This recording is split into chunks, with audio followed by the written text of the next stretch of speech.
diri.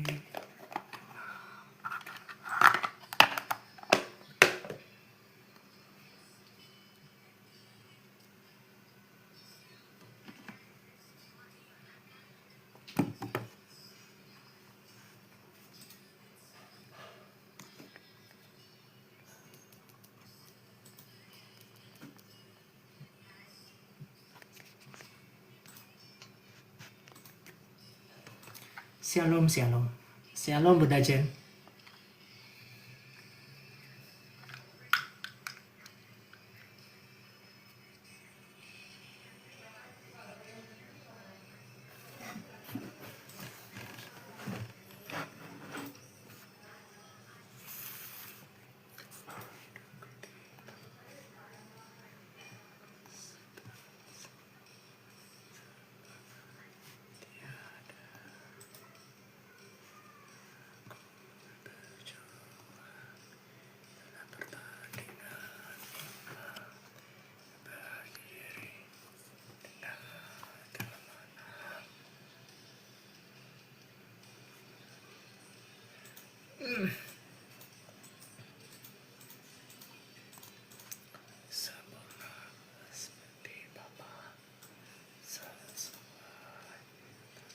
Semula serupa dengan tujuan imanku, berkenan di hadapan Bapa.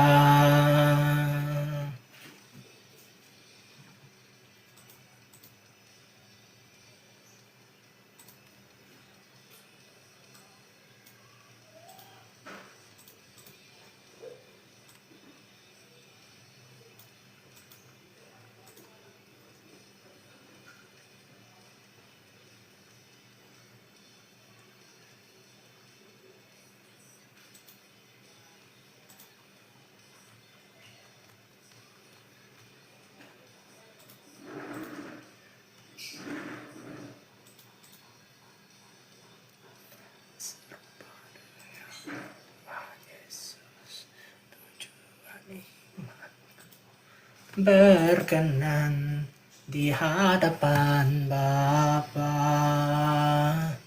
hanya satu keyakinan sempurna seperti Bapakku sesuai.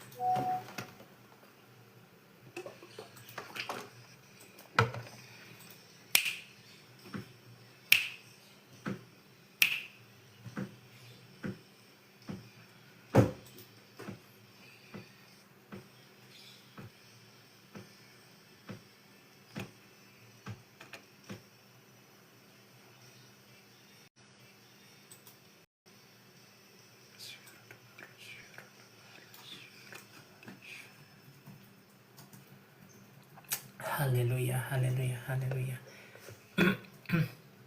Shalom Bapak Ibu yang saya kasihi, demi nama Bapa dan Putra dan Roh Kudus. Satu hari lagi kita belajar firman Tuhan dari kitab Kejadian sampai kitab Wahyu, dan kita sudah sampai pada kitab Ayub Bapak Ibu. Kita akan bahas kitab by kitab karena sebelumnya kita sudah bahas kitab itu pasal by pasal. Sekarang kita membahas kitab by kitab.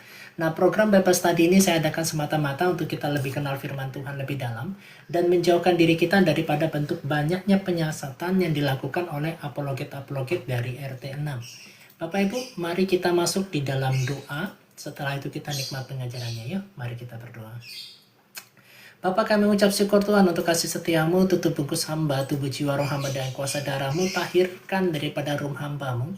Dan biarkanlah firman menjelaskan firman itu sendiri, biarkanlah engkau menerjemahkan daripada kitab Ayub Tuhan. Tolong hambamu dan bagaimana relevansinya di dalam kehidupan hamba sehari-hari, kami sehari-hari. Berikan kepada hambamu kalimat berkata-kata hikmat dan pengetahuan tentang firmanmu, bukakan segala sesuatu yang harus dibukakan untuk kami. Terima kasih Bapa, engkau berotoritas penuh atas rum hambamu dari awal hingga akhir. Demi nama Bapa, Putra, dan Roh Kudus. Haleluya. Amin. Mari Bapak Ibu kita nikmati satu lagu kembali sebelum kita masuk ke pengajarannya ya. Tuhan Yesus memberkati kita semua.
Sebentar saja.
Terima kasih Bunda Yeni, Tuhan Yesus memberkati.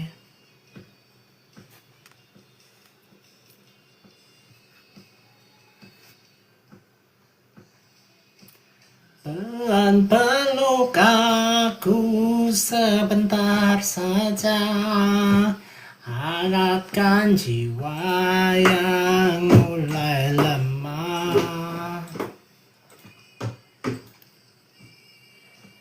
Sebentar,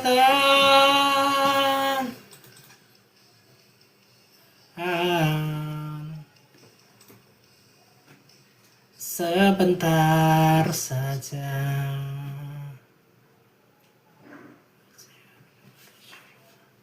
Haleluya, haleluya. Ya, Bapak Ibu, coba Bapak Ibu kita buka sekarang di dalam kitab Ayub, gitu ya.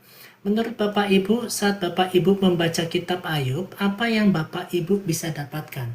Sebuah proses Tuhan kok, sebuah yang namanya Esther Ayub ya, dari Esther. Sebentar ya. Ya, Ezra, Nehemia, Esther, Ayub, betul. Sebuah proses penderitaan. Ya, selamat pagi semuanya, shalom. Nah, Bapak Ibu, di dalam kitab Ayub ini berbicara tentang menggugat penderitaan, memahami kedaulatan Allah, dan menemukan hikmat sejati di tengah badai kehidupan. Ya, itu yang berbicara tentang kitab Ayub. Nah, di benak kita di dalam kitab Ayub sering sekali kita berpikirnya bahwa, wah, Tuhan itu mengizinkan ya ada badai di kehidupan kita. Dan ternyata yang membuat badai itu bukan Tuhan, Bapak Ibu. Yang membuat pencobaan itu ternyata si iblis. Nah, kitab Ayub itu berbicara dari pasal pertama, berbicara tentang kesalehan Ayub yang dicoba. Ya, jadi iblis ini kalau Bapak Ibu baca, ada seorang laki-laki di tanah Uz bernama Ayub, orang itu saleh dan jujur. Nah, Bapak Ibu perhatikan ya, kata saleh dan jujur. Nah, kata saleh dan jujur itu mendatangkan berkat Tuhan. Ayub itu sangat diberkati bukan karena materinya, Bapak Ibu. Ya, bukan karena segala sesuatu yang dipunya, tetapi Ayub itu diberkati Tuhan luar biasa, itu kesalehannya dan jujur. Ya, Bapak Ibu. Ia takut akan Allah dan menjauhi kejahatan. Ada 4. Ya, itu saleh, dia jujur, takut akan Allah, dan menjauhi kejahatan. Ya, 4 poin ini yang harus kita pelajari. 4 poin ini yang harus kita keteladani. Jadilah kita pribadi manusia yang apa? Yang saleh, yang jujur. Jujur itu sulit, Bapak Ibu, sulit. Ya, bahkan dikatakan ada sesuatu hal pengajaran yang mengatakan boleh berbohong dalam 3 hal. Ya, apakah kita mengatakan itu dosa? Ada dosa putih loh. Di zaman perang, di zaman apa? Itu seolah-olah memang betul, Bapak Ibu. Ya, ini yang terjadi Bapak Ibu. Ada seorang laki-laki di tanah Uz bernama Ayub. Orang itu saleh dan jujur. Ia takut akan Allah dan menjauhi kejahatan. Sangat menjauhi kejahatan. Ia mendapatkan 7 anak laki-laki dan 3 anak perempuan. Anaknya banyak. 7 anak laki-laki dan 3 anak perempuan. Ia memiliki 7.000 ekor kambing domba, 3.000 ekor unta, 500 pasang lembu, 500 keledai betina, dan budak-budak dalam jumlah yang sangat besar, sehingga orang itu adalah yang terkaya dari semua orang di sebelah timur. Ya, ini Ayub. Sudah kaya, saleh, jujur, takut akan Tuhan, menjauhi kejahatan. Kalau kita di Konoha ini enggak. Ya, Konoha ini enggak. Gimana cara buat proyek itu untuk ngambil, kita korupsi. Boro-boro menjauhi kejahatan. Ngambil uang korupsi, ya. Kayak gitu. Nah, di zaman dulu, kekayaan itu tidak diatur, Bapak Ibu, dari yang namanya jumlah money, tetapi daripada hasil ternak. Gitu. Coba Bapak Ibu bayangkan ya, kita kalau kita menggarisbawahi kita di negara Konoha ini, kita bisa kaya karena apa? Jual buah. Ya, kita bisa kaya apa? Karena ternak lovebird. Kita bisa kaya karena apa? Ternak babi. Ya, itu bisa menghasilkan kekayaan yang begitu besar. Alam. Jadi yang memberikan kita kekayaan itu siapa? Alam. Gitu. Karena di zaman modern ini ada sistem uang yang bisa membuat kita kaya itu apa? Jadi pejabat. Ya, kalau kalian mau kaya jadi pejabat, Bapak Ibu. Nah, di zaman Ayub ini kekayaan itu diukur dari jumlah ternak. 500 pasang lembu, 500 keledai betina. 500 pasang loh. Berarti ada berapa? Ada 1.000. Ya, anak-anaknya yang lelaki biasa mengadakan pesta di rumah mereka masing-masing menurut giliran, dan ketiga saudara perempuan mereka diundang untuk makan dan minum bersama-sama dengan mereka. Wow. Setiap kali apabila hari-hari pesta telah berlalu, Ayub memanggil mereka, Bapak Ibu, dan menguduskan mereka. Keesokan harinya pagi-pagi bangunlah Ayub. Bapak Ibu perhatikan ya. Kata pagi-pagi itu bukan jam 7 pagi. Kata pagi-pagi itu sekitar jam 4 sampai jam 6. Ya. Ayub mempersembahkan korban bakaran sebanyak jumlah mereka sekalian, sebab pikirnya mungkin anak-anakku sudah berbuat dosa dan telah mengutuki Allah di dalam hati. Demikianlah dilakukannya Ayub senantiasa. Jadi Bapak Ibu, setiap pagi, setiap anaknya pesta, itu ada mezbah pengorbanan. Ayub ini menjadi pribadi yang suka mensyafaatkan anaknya, mendoakan anaknya, memberikan korban untuk penebusan untuk anaknya. Nah, sekarang mau tanya Bapak Ibu, kita sebagai orang tua suka doakan anak enggak? Ya. Suka nggak kita mendoakan anak? Ya, shalom. Waduh, aku bohong. Baru kita ngomong gitu ya. Tuh. Kita suka mendoakan anak nggak? Atau kita yang namanya diam-diam aja? Nggak doakan anak. Ya. Pada suatu hari datanglah anak-anak Allah menghadap Tuhan, dan di antara mereka datanglah juga iblis. Nah, Bapak Ibu, kata anak-anak Allah ini Beneha Elohim. Ya, puji Tuhan, tiap hari kita doakan anak ya. Ya. Kata anak-anak Allah ini Beneha Elohim. Kenapa kok malaikat-malaikat itu dikatakan sebagai anak-anak Allah, Bapak Ibu? Tetapi di bahasa yang lain, anak-anak Allah itu dikatakan sebagai dewa. Mahadewa cuma 3. Ya, tetapi ini dikatakan anak-anak Allah. Nah, Bapak Ibu, saya mau sampaikan begini loh. Kenapa malaikat-malaikat itu dikatakan sebagai anak-anak Allah? Hanya anak yang boleh tinggal sama bapaknya. Kalau statusnya bukan anak, itu tidak bisa tinggal bersama dengan bapaknya yang adalah Allah.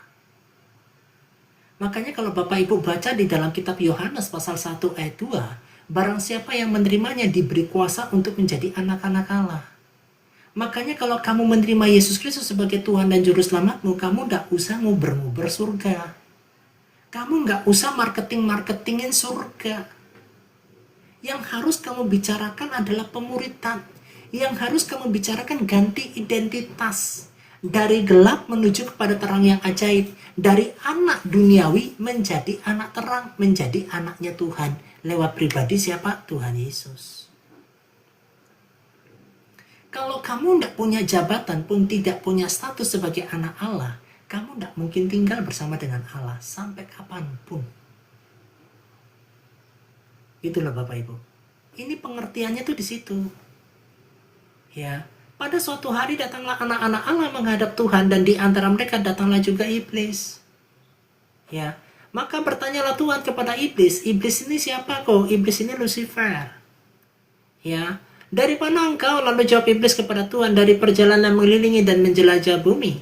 Lalu bertanyalah Tuhan kepada iblis, apakah engkau memperhatikan hambaku Ayub? Sebab tiada seorang pun di bumi seperti dia yang demikian saleh dan jujur, yang takut akan Tuhan Allah dan menjauhi kejahatan. Lalu jawab iblis kepada Tuhan, apakah dengan tidak mendapat apa-apa Ayub takut akan Allah? Nah Bapak Ibu perhatikan ya, yang selalu diuber sama iblis itu apa? Materi. Ya, yang selalu diuber sama iblis itu apa? Uang. Ya, itu yang akan terus dihancurkan. Makanya Bapak Ibu, kata daripada firman Tuhan ini yang dikatakan iblis, apakah dengan tidak mendapat apa-apa Ayub takut akan Allah? Bagaimana kalau sekarang kondisi ekonomimu nggak baik-baik saja? Sekarang Pertamax naik Bapak Ibu. Dari 12 sekian menjadi 16.000 berapa? 16.250. Apa yang dilakukan demo? Ya, demo.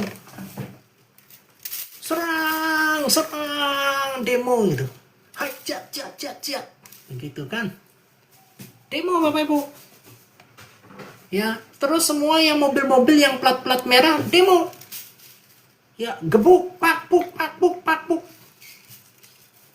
Gitu. Ya. Nah, ini pertanyaan bagus nih. Apa iblis belum dibuang kok? Gitu. Itu pertanyaan bagus. Ya, pertanyaannya sudah. Ayub ini ditulis kurang lebih sejaman dengan Abraham.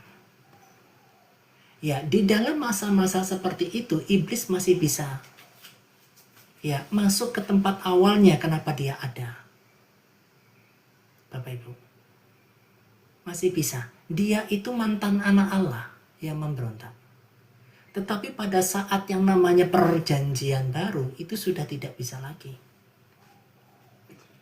Ya, Bapak Ibu perhatikan ini. Lalu jawab iblis kepada Tuhan, apakah dengan tidak mendapatkan apa-apa Ayub takut akan Allah?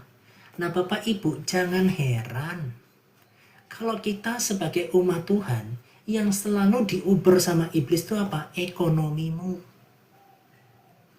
Jangan heran. Kalau Bapak Ibu perhatikan banyak pendoa-pendoa syafaat, itu yang dihajar apa? Ekonominya. Dengan apa? Sifat kita yang malas, ya mengandalkan diri sama PK, tidak mau bekerja, apapun bentuknya, sudah bekerja hasilnya tidak seberapa. Ini Bapak Ibu, jangan heran Bapak Ibu. Ya, coba Bapak Ibu perhatikan ayat yang selanjutnya. Bukankah engkau yang membuat pagar sekeliling dia dan rumahnya, serta segala yang dimilikinya, apa yang dikerjakannya telah kau berkati, dan apa yang kau dimilikinya makin bertambah di negeri itu. Bapak Ibu perhatikan ya. Bapak Ibu perhatikan ini. Iblis berkata sama Tuhan, bukankah engkau yang membuat pagar sekeliling dia? Jadilah anak Tuhan yang saleh, yang jujur, takut akan Tuhan, menjauhi kejahatan. Itu ada pagar di sekelilingmu. Dan rumahnya serta apa segala apapun yang dimilikinya. Jadi kalau kamu hidup takut akan Tuhan, yang ada pagar bukan cuma tempat usahamu, bukan cuma tempat rumahmu, segala sesuatu yang kamu punya itu ada pagar perlindungan Allah. Termasuk keuanganmu. Gitu loh Bapak Ibu. Iblis ini tahu persis. Apa yang telah dikerjakannya telah kau berkati. Ya, iblis ini tahu bahwa Ayub itu adalah manusia yang diberkati. Bukankah apapun yang dikerjakannya telah kau berkati? Jadi Bapak Ibu, ayat ini sinkron di dalam Mazmur 127. Bapak Ibu coba buka ya. Kita belajar firman sama-sama Bapak Ibu. Di Mazmur 127 Bapak Ibu perhatikan ini. Ya. Jikalau bukan Tuhan yang membangun rumah, sia-sialah usaha orang yang membangunnya. Jikalau bukan Tuhan yang mengawal kota, sia-sialah pengawal berjaga-jaga. Sia-sialah kamu bangun pagi-pagi dan duduk-duduk sampai jauh malam dan makan yang diperoleh dengan susah payah, sebab ia memberikan kepada yang dicintainya pada waktu tidur. Coba Bapak Ibu bayangin. Sia-sia kamu bangun pagi-pagi, tidur malam-malam, cari sesuap nasi. Nah, sekarang yang terjadi apa Bapak Ibu? Live. Ya, live di TikTok. Ya, cari koin bahkan jualan. Dari pagi sampai malam, begitu terus. Alkitab kita mencatatkan apa? Sia-sia. Kalau kamu tidak diberkati Tuhan, itu sia-sia. Hebat gak Bapak Ibu firman Tuhan? Sesungguhnya anak lelaki itu adalah pusaka dan daripada Tuhan, dan buah kandungan adalah suatu upah. Ini Bapak Ibu. Nah, makanya di dalam kita balik ke kitab Ayub tadi, iblis ngomong apa Bapak Ibu? Iblis bicara, bukankah semuanya itu kau berkati? Segala yang dimiliki oleh Ayub itu diberkati? Itu loh Bapak Ibu. Itu yang dikatakan. Ya, sebentar ya, saya ulangin ayatnya Bapak Ibu ya. Nih.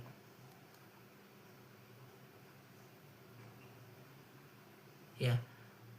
Apakah dengan tidak mendapat apa-apa Ayub takut akan Allah? Bukankah engkau yang membuat pagar sekeliling dia dan rumahnya? Jadi kita ini ada pagarnya, rumah kita ada pagarnya, serta apa yang dimiliki ada pagarnya, termasuk perusahaanmu. Ya. Dan apa yang dimilikinya makin bertambah di negeri itu. Nah, iblis ngomong apa Bapak Ibu? Tetapi ulurkanlah tanganmu dan jamalah segala yang dipunyainya, ia pasti mengutuki engkau di hadapanmu. Nah, iblis ini adalah penghasut sejati. Ya, penghasut. Ya, dia suruh ya daripada Tuhan Sang Pencipta itu untuk mengulurkan tangannya. Maka firman Tuhan kepada iblis, nah segala apa yang dipunyainya ada dalam kuasamu, tapi janganlah engkau mengulurkan tanganmu terhadap dirinya, kemudian pergilah iblis dari hadapan Tuhan. Bapak Ibu bayangin, dia suruh Tuhan, tetapi Tuhan tidak pernah perlakukan anaknya seperti itu. Ya, tetapi dia membiarkan iblis untuk mengambilnya. Seperti itu Bapak Ibu. Makanya pencobaan itu bukan dari Tuhan. Tuhan kita itu sejatinya buat pagar perlindungan. Bapak Ibu, kalau Bapak Ibu di dalam Tuhan,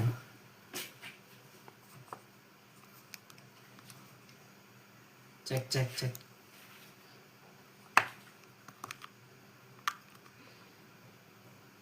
Sebentar ya Bapak Ibu ya. Kalau Bapak Ibu ada di dalam perlindungan Tuhan, apa yang kamu punya itu ada di dalam pagar perlindungan Tuhan.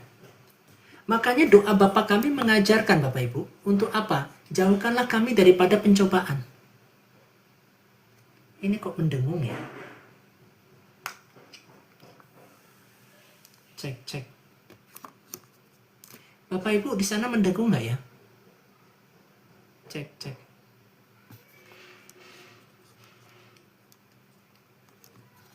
Ya, saya lanjut ya.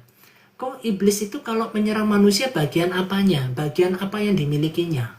Oh enggak, tidak mendengung ya, enggak apa-apa. Berarti saya yang mendengung sendiri. Ya. Suaranya jelas ya? Oke. Ya. Makanya iblis itu adalah penghasut yang sejati. Ya, Allah kita itu cuma mengizinkan. Jadi Bapak Ibu jangan pernah berpikir semua penderitaan yang kita alami itu Tuhan yang buat. Tidak. Tuhan kita tidak pernah buat anaknya tuh susah. Ya, tetapi iblis sang penghasut ini, di dalam izinan Tuhan, ya, dalam seizin Tuhan, dia melakukan sesuatu yang negatif kepada Ayub. Bapak Ibu. Nah, kalau Bapak Ibu baca kisah Ayub yang selanjutnya di pasal 1, 2, dan 3, sampai tidak ada yang mengutuki. Ayub tidak pernah mengutuki Tuhan Allahnya. Bahkan Bapak Ibu, yang mengerikan adalah istrinya menghasut Ayub untuk mengutuki daripada Allahnya. Kitab Ayub ini menggugah tentang penderitaan, memahami kedaulatan Allah, dan menemukan hikmat sejati di tengah badai kehidupan. Latar belakang daripada kitab Ayub ini adalah gini loh, menjelajahi asal-usul salah satu karya sastra puitis dan teologis paling mendalam dari zaman kuno yang masih relevan hingga hari ini. Jadi kita juga kehilangan anak ya kok. Kan sangat menyakitkan kok, kehilangan anak. Maksudnya gimana? Ya. Oh, si Ayub ya, si Ayub. Bapak Ibu gini, Tuhan tuh izinkan. Selama ada pagar Tuhan, gitu ya, selama ada pagar Tuhan, itu tidak mungkin terjadi. Termasuk anakmu tidak mungkin bisa diambil. Dari satu-satunya tokoh yang tertulis dari kitab Kejadian sampai Wahyu, Tuhan hanya mengizinkan satu pribadi yang bernama Ayub. Tetapi Tuhan tidak mengizinkan iblis memporak-porandakan kehidupanmu. Paham Bapak Ibu? Ayub inilah yang terpilih. Yang Ayub inilah yang diizinkan Tuhan. Ya, tetapi belum tentu iblis mengizinkannya untuk melakukannya kepadamu. Belum tentu. Abraham tidak, Ishak tidak, Yakub tidak, semua tokoh-tokoh tidak mengalami yang proses Ayub. Ayub ini only one, the special one. Bapak Ibu. Apakah cek.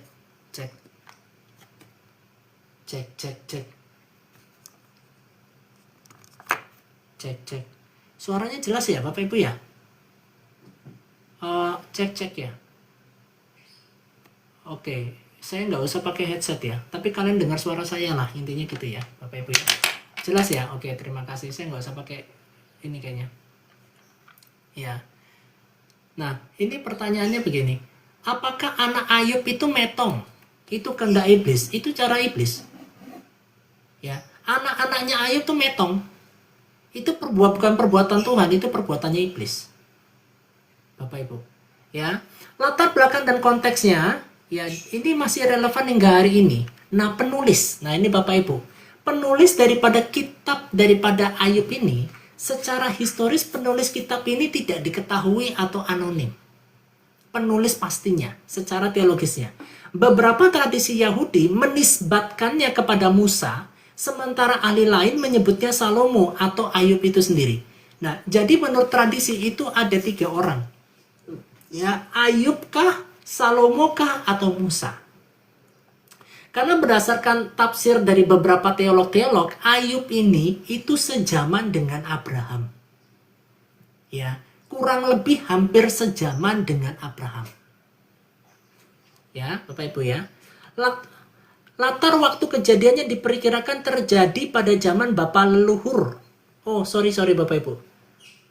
Iya, betul. Latar waktu kejadiannya diperkirakan terjadi pada zaman Bapak leluhur sebelum zamannya Musa. Terlihat dari fakta bahwa kekayaan diukur dari jumlah ternak dan tidak ada penyebutan hukum Taurat. Ya, jadi Bapak Ibu, kisahnya daripada Ayub ini diprediksi itu kurang lebih hampir sejaman dengan yang namanya Bapak Abraham. Hampir sejaman. Gitu loh. Ya, tujuan dari penulisan kitab ini ditujukan secara eksklusif untuk bangsa Israel. Ayub sendiri diyakini bukan orang Israel. Ia berasal dari tanah Uz. Kenapa Ayub itu bukan orang Israel? Ya, karena Ayub hidupnya sejaman. Oh, baterainya habis. Bapak Ibu, pantesan mendengung. Ya, baterainya habis. Bapak Ibu, kalau nanti suara saya habis, nanti saya nggak usah pakai ini ya. Baterai TNW saya habis ini. Ya, kita lanjut dulu. Nanti Bapak Ibu tolong typing kalau suara saya udah terputus ya. Ya, saya lanjut aja. Ya, kenapa Ayub bukan orang Israel? Dia berasal dari tanah Uz. Ayub itu sejaman dengan Abraham, jadi nama Israel belum ada. Hukum-hukum Taurat Musa itu belum ada, karena Ayub lebih hidup lebih dulu daripada Musa. Beberapa generasi di atasnya. Oleh karena itu, pesan dalam kitab Ayub bersifat universal. Kitab ini ditujukan kepada seluruh umat manusia di segala zaman yang bergumul dengan keadilan Allah dan realitas penderitaan orang benar. Ya, seperti ini kitab Ayub. Ya, tapi Bapak Ibu saya mau garis bawahi ya, tidak ada lagi tokoh seperti Ayub yang mengalami pencobaan begitu dahsyatnya. Tidak ada lagi. Sampai kapan? Sampai detik ini, sampai akhir zaman tidak ada lagi. Dia ini spesial. Ya. Dan dia ini, Ayub ini mengalahkan daripada perbuatan iblis. Apapun yang sudah iblis hancurkan, baik anak, harta benda, di hasil akhir nanti, Tuhan pulihkan 3 kali lipat. Ya, 3 kali lipat. Bapak Ibu saya mau kasih tahu begini loh. Apapun yang iblis ambil dalam hidupmu, ya hubungan suami istri, keuanganmu, ya harta benda yang dicuri, gereja yang gak boleh dibangun, ya gereja yang harus ditutup, kamu di rumah gak boleh doa, kamu digerebek, Tuhan akan ganti itu dengan caranya yang heran dan ajaib. Apapun yang kamu lakukan untuk pelayanan dan memberitakan kerajaan surga sudah dekat, pertobatan Tuhan, Tuhan itu pasti ganti. Allah kita tidak pernah berhutang, Bapak Ibu. Ya, ini kasusnya Ayub. Dan tidak ada kasus-kasus lagi yang lain. Ya, tokoh-tokoh penting di dalam kitab Ayub itu adalah otomatis Ayub itu sendiri tokoh sentral, seorang yang saleh, jujur, takut akan Allah dari tanah Uz. Ya, nggak apa-apa Bunda Bunga, nanti cari di YouTube aja. YouTube saya nanti dari Kejadian sampai Ayub ini sudah ada semua di YouTube. Ya, yang harus mengalami kehilangan dan penderitaan luar biasa. Itu tokoh Ayub. Ya, Bapak Ibu firman Tuhan berkata apa? Pencobaan yang kamu alami itu tidak akan pernah dibatas kekuatanmu. Ayub kuat dalam hal ini. Tokoh yang berikutnya yang menjadi tokoh penting adalah Allah atau Yahweh, ya, bukan SWT ya. Allahnya Abraham, Allah Ishak, Allah Yakub tidak menggunakan nama SWT, tetapi menggunakan nama Yahweh atau YHWH. Paham Bapak Ibu ya? Jadi Bapak Ibu clear ya, bahwa yang namanya Allah SWT itu bukan Allahnya Abraham, Allahnya Ishak, Allahnya Yakub. Allah Abraham, Allah Ishak, Allah Yakub, Allahnya Ayub itu namanya Yahweh, bukan SWT. Ya, Allah atau Yahweh pencipta yang berdaulat yang pada akhirnya menampakkan diri di tengah badai untuk menjawab keraguan Ayub. Tokoh yang berikutnya adalah iblis. Nah, Bapak Ibu perhatikan ya. Ayub, Allah, iblis. Di dalam kitab Ayub ini dijabarkan ada yang namanya tokoh-tokoh yang penting di dalam kitab Ayub ini. Gitu. Ya, ada di YouTube, ya. Ayub itu sendiri ada Allah, ada iblis. Iblis fungsinya apa? Sang pendakwa. Entitas rohani yang menantang Allah, menuduh bahwa Ayub hanya melayani Allah demi berkat dan perlindungannya. Itu yang namanya iblis. Nah, Bapak Ibu, nasibnya Ayub ini sama dengan seperti kita. Iblis itu pasti nuduh kamu. Ya, loh, Ayub, Allah, dan iblis. Loh, ini tokoh-tokoh penting yang tertulis di dalam kitab Ayub. Ada Ayub itu sendiri, ada Allah itu sendiri, ada iblis di sana. Gitu, Bunda Tumiar. Ya, iblis ini sang pendakwa. Ya, dia menantang Allah, memberontak kepada Allah, menuduh bahwa Ayub hanya melayani Allah itu cuma karena berkat dan perlindungannya. Makanya iblis selalu berkata apa? Coba kamu ambil harta bendanya Tuhan. Ya, masih dia nggak ada nyembah Tuhan. Coba diambil harta bendanya. Ya, coba diambil anak-anaknya. Coba diambil ini itu semua. Nah, Bapak Ibu saya katakan ya, nasibnya Ayub itu sama kayak kita. Iblis itu akan mendakwa, lihat kokungin. Dulu coba lihat itu, penari striptease. Suka nonton penari striptease, suka begini-begini. Iblis itu memang suka menuduh. Ya, jadi Bapak Ibu, kamu tidak akan pernah bisa mengalahkan iblis dengan kehidupanmu yang paling saleh. Tidak bisa. Karena iblis itu punya prinsip, buatlah fitnah-fitnah yang bisa diterima manusia, kecilkan rohaninya, kecilkan kelebihannya, besarkan dosanya. Sama kayak iblis ini Bapak Ibu. Itu kan dia kaya, Ayub kan kaya karena engkau. Kan engkau yang melindungi dia. Dia itu kan cari perlindungan doang sama lu. Dia kan nyembah engkau kan cuma dapat hartanya, supaya Tuhan kasih harta sama dia. Nah, kurang lebih kayak begitu Bapak Ibu. Iblis tuh kayak gitu mainnya. Mendakwa. Makanya motonya buatlah fitnah-fitnah yang bisa diterima di masyarakat. Besarkan dosanya, kecilkan kebaikannya. Begitu. Ayub terkenal sebagai orang yang jujur. Kejujurannya bukan jujur putih, bukan jujur hitam. Dosa putih, dosa hitam. Boleh berbohong dalam 3 hal. Menurut pandangan dunia, berbohong 3 hal itu masuk akal Bapak Ibu. Di masa perang. Ya, akhirnya masa perangnya ditafsirkan apa? Partai A sama partai B saling membohongi. Ya, uang dari negara lari ke partai. Ini kan kita lagi perang sama partai ini. Mau dia Kristen kek, mau dia Hindu kek, mau dia Islam kek. Kalau partai sudah PS partai, bersaing dengan partai, bolehlah saling membohongi dalam 3 hal. Kan perang. Gitu. Yang penting tender-tender itu masuk ke partai saya. Makanya 1 hari saya korupsi 1 M. Di kasusnya apa? MBG.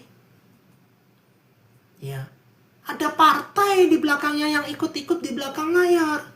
Yang penting dapat cuan, hanya cuan, boleh berbohong dalam tinggalan cuan, yang penting duit apa diperbolehkan. Untuk apa? Untuk golongan dan komunitasnya. Gitu loh Bapak Ibu. Itu sudah dianggap dalam bentuk perang. Mau perang apapun boleh saling membohongi. Nah sedangkan Ayub enggak, dia jujur di dalam banyak hal. Dia terkenal sebagai orang yang saleh. Dia terkenal sebagai orang yang jujur. Dia orang yang terkenal takut akan Tuhan dan menjauhi kejahatan. Itu. Jadi iblis ini Bapak Ibu, ya emang suka dakwah. Buatlah fitnah-fitnah yang bisa diterima di masyarakat. Besarkan dosanya, kecilkan kebaikannya. Ya, besarkan dosa-dosanya Jokowi. Besarkan ijazah-ijazah palsunya, kecilkan kebaikannya. Pembangunan jalan tol kecilin itu, kalau perlu jangan dibahas. Yang dibahas ijazahnya saja. Kayak gitu cara mainnya iblis Bapak Ibu, saya kasih tahu. Dia tuh pendakwa pada awalnya. Gitu. Sama nanti kehidupanmu nanti, kamu pasti akan didakwa. Gitu. Wah, kamu suka main lirik-lirik sama cowok ya di TikTok, gitu. Didakwa terus itu. Kayak gitu cara mainnya Bapak Ibu. Nah, tokoh yang berikutnya ada 3 sahabat daripada Ayub. Elifas, Bildad, dan Sofar. Mewakili teologi tradisional pada masa itu dan berpandangan kaku bahwa penderitaan pasti merupakan hukuman langsung atas dosa tersembunyi. Ya, jadi 3 sahabatnya nih, Elifas, Bildad, dan Sofar. Apa yang dialami dengan Ayub ini pasti dosanya Ayub. Atau dosa tersembunyi. Ya, Bapak Ibu kadang-kadang kita sama kan seperti Elifas, Bildad, dan Sofar. Tiba-tiba ada anak kita kecelakaan, ada anaknya pendeta kecelakaan meninggal. Ya, ini pasti dosa papi maminya. Ya, itu kejadian Bapak Ibu. Ada salah satu pekerja di gereja Mawar Sharon gitu ya. Anaknya itu ketiban pohon. Jadi pada saat hujan keras di Bali gitu ya, pohon itu ngetiban dia, meninggal. Ya, apakah kita mau mengatakan ini adalah dosa daripada orang tuanya? Ya, seringkali kita tuh seperti itu Bapak Ibu. Persis kayak Elifas, Bildad, sama Sofar. Punya pandangan teologi seperti itu. Nah, poin yang tokoh penting berikutnya adalah Elihu. Seorang tokoh muda yang muncul di bagian akhir dialog memberikan perspektif bahwa penderitaan juga bisa menjadi alat pendisiplinan dan pemurnian dari Allah. Justru yang berbicara ini Elihu, anak muda. Yang tua-tua, ahli Farisi, ahli Saduki. Yang muda mengatakan semua penderitaan ini, semua yang kita alami ini bisa menjadi pendisiplinan dan pemurnian dari Allah. Jadi kalau masa-masa kita saat ini masuk di dalam masa yang dikatakan Dautoni, akan menjadi inflasi yang paling tinggi, puncak-puncak inflasi, karena harga pertama itu naik di tahun 2026 ini, seperti yang dikatakan Dautoni di bulan 6, ya mulai akan muncul yang namanya puncak inflasi. Ya, seperti pertama ini naik, harga-harga pada naik dan sebagainya. Yang harus kita lakukan itu bukan demo-demo. Yang harus kita lakukan itu bukan ngambil batu timpuk polisi. Ya, bukan ngambil pentungan. Bukan cari mobil-mobil berplat merah. Yang harus kamu lakukan, Tuhan murnikan aku. Dalam kondisi-kondisi seperti ini, aku percaya bahwa Tuhan Allahku sedang memurnikan aku. Sekalipun inflasi itu naik, sekalipun harga-harga itu naik, tetapi aku percaya di dalam nama Yesus, aku masih bisa makan, aku masih bisa minum, aku masih bisa mencukupi segala kebutuhanku dalam nama Yesus. Inilah fase-fase kita beriman sama Tuhan di fase-fase seperti ini, Bapak Ibu. Bukan mudah, tetapi kita berjuang sama-sama. Kamu tidak sendiri. Semua anak Tuhan akan mengalami yang sama. Jadi kok yang korup itu dibiarkan kok? Enggak. Yang korup itu tidak dibiarkan. Yang korup itu akan bertarung dengan korup. Korup sama korup saling ribut sendiri. Saling rebut-rebutan kekuasaan. Saling berusaha untuk korup-korup sendiri. Tuhan tidak pernah membiarkan perbuatan dosa itu. Tetapi Tuhan sudah mempersiapkan jalannya untuk pendosa itu untuk terima penghukuman. Ya, bagian kita belajar dari Ayub. Saleh, jujur, ya, takut akan Tuhan, menjauhi kejahatan. Itu bagianmu. Menjauhi kejahatan tuh caranya juga salah satunya gini loh. Jangan suka pergi ngutang kemana-mana gitu. Halo kokungin, ada berkat nggak buat saya? Saya nggak bisa makan, anak saya nggak bisa makan, ada nggak berkat? Loh, kok kamu DM pendeta apa Tuhan minta duit? Gitu. Saya di DM Bapak Ibu. Ada berkat nggak buat saya kok? Saya nggak bisa makan sama... Main TikTok bisa. Main TikTok bisa. Viewersnya sampai 1000 lebih. Gitu loh. Menjauhi kejahatan itu ya, salah satunya ya, jangan berpikir kejahatan itu kejahatan besar ya. Menjauhi kejahatan itu apa? Jangan keliling ke teman-teman komselmu, ke teman-teman CG-mu minjam duit. Gitu loh.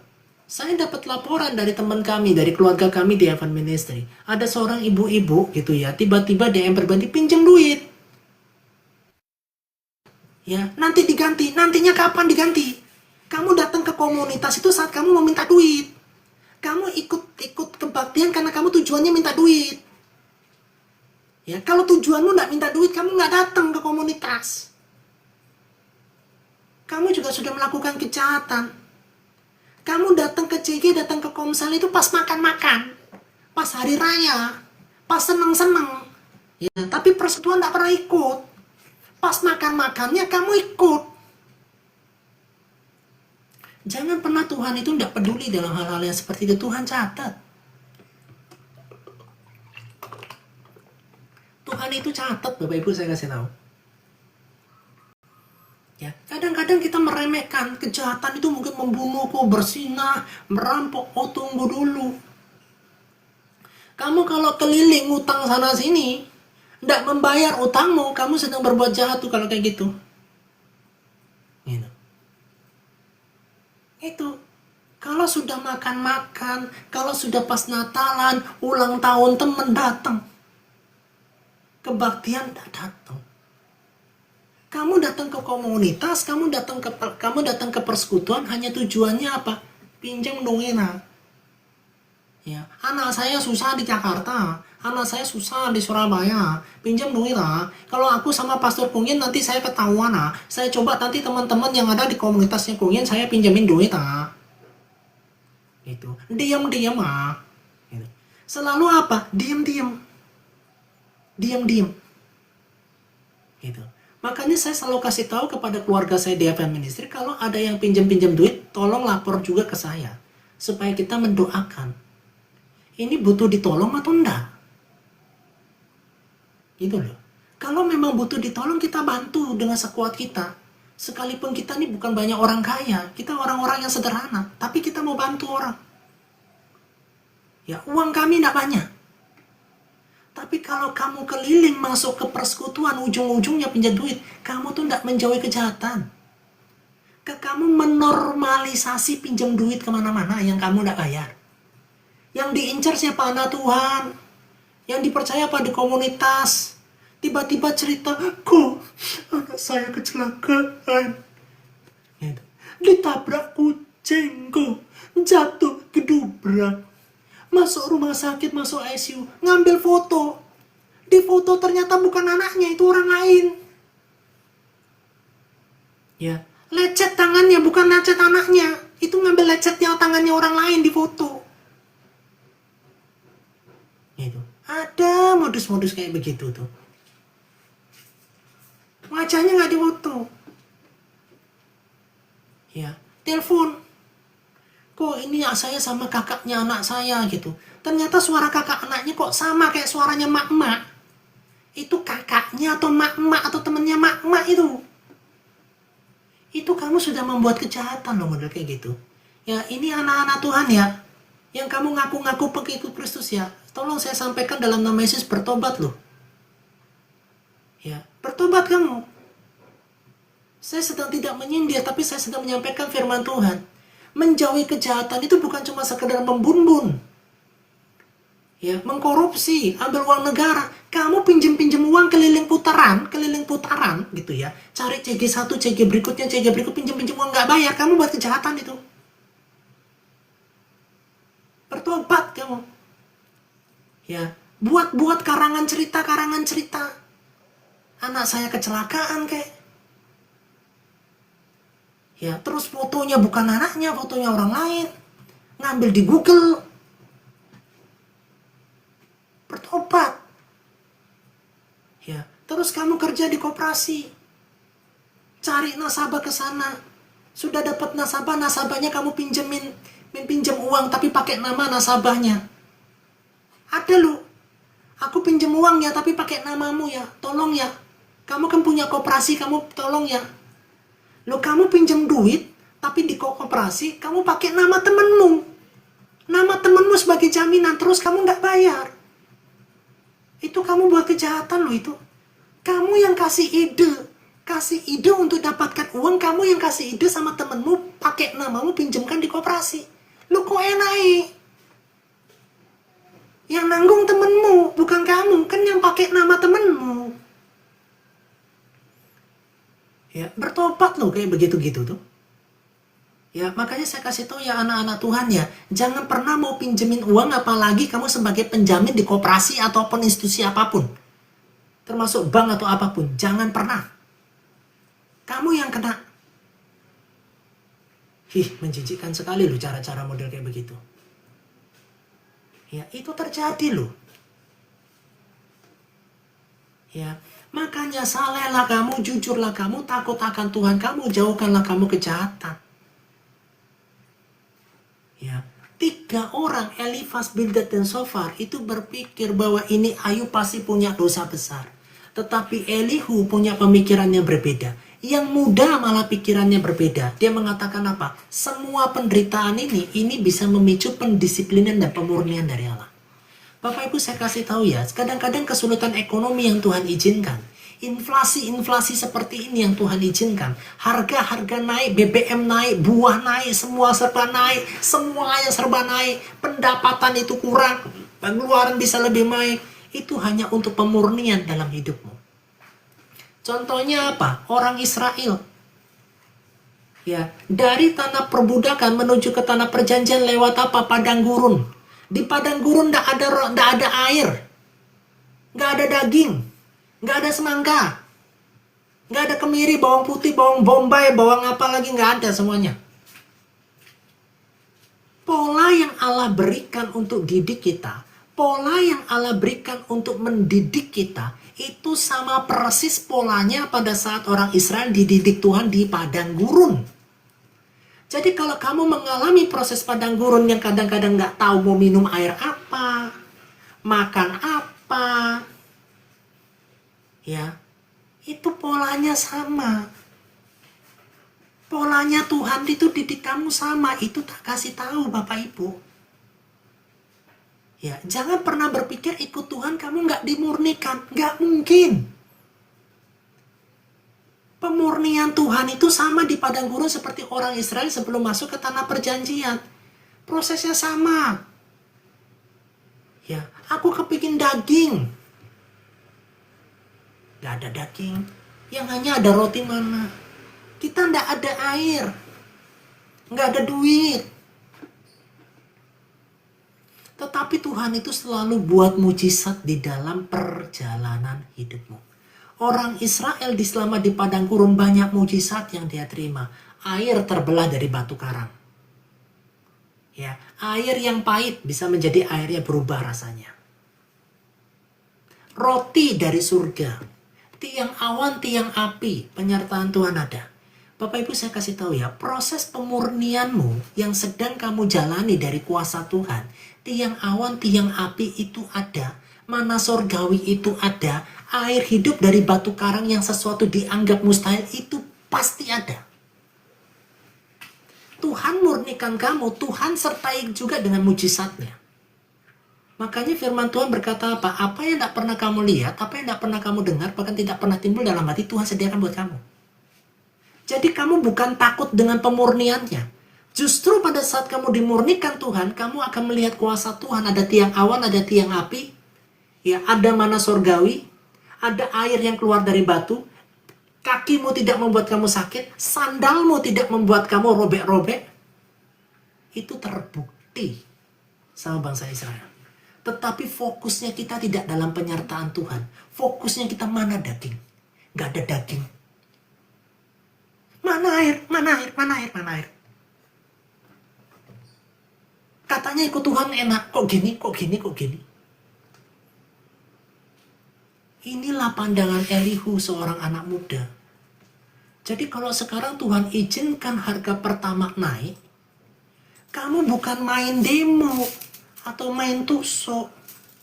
Ya, anak-anak Tuhan ya, anak-anak muda Kristen ya, nggak ada yang boleh main demo-demo ya, apalagi bakar-bakar kantor-kantor polisi begitu. Lempar-lempar itu, gebuk-gebukin polisi, aparat keamanan, tonjokin polisi begitu. Nggak ada loh ya. Saya hamba Tuhan menasihati kalian, inilah proses pemurnian kalian. Di dalam proses pemurnian yang kita alami, harga inflasi naik, saya kasih tahu ya. Ada tiang awan dan tiang apinya Tuhan di sana. Ada tongkat Musa yang memberikan mujizat di sana. Ada firman Tuhan sebagai tongkat yang nyata yang akan membuat mujizat dalam hidupmu. Dia akan kasih kamu 5 roti 2 ikan. Sampai puas bahkan sisa 12 bakul. Ya, mujizat Tuhan itu tidak pernah kita pikirkan dengan otak. Hanya 5 roti dan 2 ikan bisa 5.000 laki-laki makan puas. Sisa 12 bakul. Ya, kalau 5 roti 2 ikan di tangan Tuhan, itu berkembang luar biasa. Kalau keuanganmu di tangan Tuhan, kamu pasti dapat makan, pasti dapat minum, pasti bisa makan enak. Gitu loh. Bukannya kamu demo. Bukannya kamu timpuk-timpuk polisi, pukul-pukul polisi. Enggak. Anak Tuhan pasti masuk padang gurun. Anak Tuhan itu pasti masuk pemurnian Tuhan. Nggak mungkin enggak. Pasti. Kamu dimurnikan tuh pasti. Nggak mungkin enggak, Bapak Ibu. Ya, inilah yang namanya kita harus punya pemikiran yang benar tentang firman Tuhan. Kamu punya pengenalan Tuhan. Kamu harus pelajari pola Tuhan itu mendidik kita sebagai anak seperti apa. Coba Bapak Ibu, Alkitab kita ini sudah menjawab. Cara pola didik kamu itu sudah dijawab. Kita ini jauh lebih enak di zamannya kita ini daripada zamannya orang Israel di padang gurun. Kita sekarang pakai motor, pakai mobil ASEAN. Ya, sepatunya Nike. Mobilnya mobil listrik, mobil hybrid. Kamu tinggal ngegas. Mereka jalan kaki, mereka bicycle. Di padang gurun, mereka bicycle. Kamu melahirkan di rumah sakit mahal. Rumah sakitnya ada kamar kayak hotel lagi. Mereka ini melahirkan di tenda. Melahirkan tuh di kemah.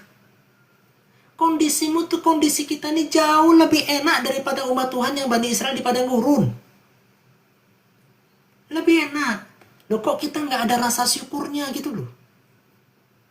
Kita masih bisa pakai baju bagus. Sumpek-sumpeknya kamu masih bisa lari ke pantai. Bisa naik ke gunung, bisa ke Bedugul, bisa ke puncak Bogor. Orang Israel mau ke puncak Bogor gimana? Orang di padang gurun terus. Buru-buru mau ke pantai. Gitu. Kondisi kita ini jauh lebih enak. Malah kita tidak bersyukur gitu loh. Ya, malah suka nyala-nyalain Tuhan. Kalau Tuhan ada kok hidupku begini. Katanya aku diberkati. Aku sudah bayar puluhan. Gitu. Gitu loh Bapak Ibu. Kita tuh belajar bahwa anak Tuhan itu pasti masuk pemurnian, tidak mungkin enggak. Gitu. Ya, kalau ke Cipanas malah Cidingin ya. Kalau ke Cidingin malah Cipanas ya. Kembali ya. Nah, struktur utama daripada kitab Ayub, Bapak Ibu, pasal 1 sampai pasal 2 berbicara tentang dialog di rumah mahkamah surga. Ayub diuji dan kehilangan keluarga, harta, serta kesehatannya. Ya, coba Bapak Ibu, keluarga hilang, harta hilang, kesehatan hilang. Ya, kita baru kehilangan pekerjaan, paniknya luar biasa loh. Betul enggak? Ayub ini kehilangan keluarga, harta, dan kesehatan hilang. Kita baru kehilangan pekerjaan aja udah, waduh luar biasa. Itu Bapak Ibu. Pasal 3 sampai 37 dialog ratapan Ayub dan siklus perdebatan yang intens dengan para sahabatnya diakhiri oleh monolog Elihu. Ya, ini penjabaran kitab Ayub. Pasal 1, pasal 2 itu prolog antara Allah dengan iblis. Pasal 3 sampai 37 dialog antara Ayub bersama dengan teman-temannya, sahabatnya, 3 sahabatnya. Sebentar ya. Ya, di pasal 38 sampai 41 itu klimaks, intervensi Allah. Allah menjawab Ayub dari dalam badai, memaparkan kebesaran alam semesta. Itu. Bapak Ibu. Nih, intervensi dengan Allah, Allah menjawab Ayub dari dalam badai, memaparkan kebesaran alam semesta. Nah, orang-orang ateis itu pikirannya benar-benar dangkal. Ya, Allah sudah menunjukkan kebesaran dari alam semesta. Ya, tapi orang ateis tidak bisa lihat itu. Yang berikutnya di pasal 42. Nah, ini Bapak Ibu perhatikan ya. Pasal 42 adalah berbicara dengan pertobatan dan kerendahan hati Ayub, disusul dengan pemulihan kondisinya menjadi 2 kali lipat. Ya, Bapak Ibu coba kita perhatikan di dalam kitab Ayub pasal yang ke-42. Bapak Ibu perhatikan ayat ini ya. Ya, coba Bapak Ibu perhatikan ini. Ayat yang kedua. Aku tahu bahwa engkau sanggup melakukan segala sesuatu dan tidak ada rencanamu yang gagal. Ya. Itu Bapak Ibu. Aku tahu bahwa engkau sanggup melakukan segala sesuatu dan tidak ada rencanamu yang gagal. Rencana Tuhan tidak mungkin gagal, Bapak Ibu. Ya, sekalipun Tuhan kita dicaci maki, dihina dan sebagainya tidak akan pernah gagal. Yang akan selalu gagal adalah bahwa kucing itu dilahirkan dari bersinnya singa.